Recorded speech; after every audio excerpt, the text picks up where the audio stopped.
Saudi से जो लोग डिपोर्ट होकर आते हैं मरहल मना दुखूल वाले, उनको मैं मतार और तरहेल का पेपर कहता हूँ आप निकलवाएं। इस वीडियो में आपको पता चल जाएगा इन पेपर्स की क्या वैल्यू है।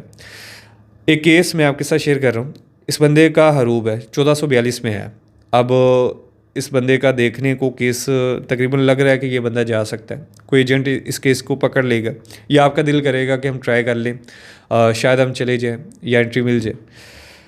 अब इसमें सिर्फ ये पेपर निकलवाने के बाद अगर आप कोई डिसीजन लेना चाह रहे हैं या ले लेते तो ये आपकी कम अकली होगी। ये पेपर निकलवा लिए, साथ में मतार पेपर भी आपको निकलवाना चाहिए। इस बंदे का हमने मतार पेपर निकाला तो पता चला कि निज़ामुल मतलूबैन के ज़रिए भी इसका इशू है, निज़ामुल वाफदीन के ज़रिए भी इसका मरहल मना दुखूल आ रहा है। तो ये बंदा किसी को 30,000 रियाल 40,000 रियाल भी दे, ये इस बंदे को नहीं निकलवा सकते। अब ये बंदा नहीं जा सकता, इसको फ़ायदा हो गया, यानी ये अपने पैसे ज़ाया ना करे सऊदी के लिए।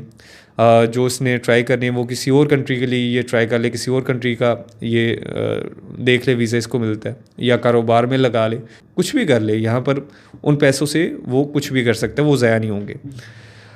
अब दूसरा, अगर हम सिर्फ इसका मतार पेपर निकालें और मतार पेपर निकाल कर हम ये कहें कि 10 साल हो गए मरहल मना दुखूल आ रहा है, या बहुत सारे लोग आपको ये कहते हैं कि ये आते ही रहेगा, जब तक आप ट्राई नहीं करेंगे ये मरहल मना दुखूल नहीं ख़त्म होगा। ठीक है, लेकिन सिर्फ ये काफ़ी नहीं है कि मतार पेपर निकलवा लिए 10 साल हो गए मरहल मना दुखूल आ रहा है, ये नहीं ख़त्म हो रहा तो रिस्क ले लेते हैं, साथ में तरहेल पेपर भी निकाल लें। तो हमने एक और बंदे का ये तरहेल पेपर निकाला तो उसमें हरूब भी है, उसको भी ये 1443 में है, 4 साल से ज़्यादा का टाइम हो गया। तो इसका हाल मामला 2 दफ़ा मुकफ़ल आ रहा है, ये नहीं आना चाहिए। यानी इसमें एक दफ़ा मुकफ़ल है, एक दफ़ा अल हिफ़्ज़ है, या एक दफ़ा मुकफ़ल है, एक दफ़ा मफ्तू है, या इसमें सिर्फ वन टाइम आपका मुकफ़ल आ रहा है तो आप ट्राई कर सकते हैं। अगर 2 दफ़ा मुकफ़ल आ रहा है या कुछ भी इसके साथ आ रहा है तो आप सऊदी का वीज़ा ना ट्राई करें, आपको नहीं एंट्री मिलेगी। ये हमारा प्रैक्टिकल एक्सपीरियंस है, हमने देखा कि नहीं लोगों को एंट्री मिलती। ये कोई थ्योरी बेस पे नहीं है, या ये कहीं से पढ़ कर कॉपी करके नहीं आपको सुना रहे, ये प्रैक्टिकल एक्सपीरियंस करने के बाद ये चीज़ें आपको बता रहे हैं।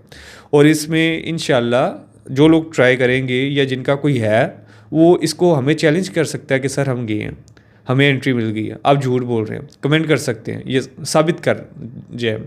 तो उसमें मैं एडमिट करूँगा जी मैं गलत था, मैं झूठा था, लेकिन नहीं जा रहे। ये इन्फॉर्मेशन आपको बता रहा हूँ कि आपके इन पेपर से आपको ये फ़ायदा हो जाता है, आपको पता चल जाता है कि सऊदी का नहीं ट्राई करना है या अभी तो ट्राई नहीं करना है।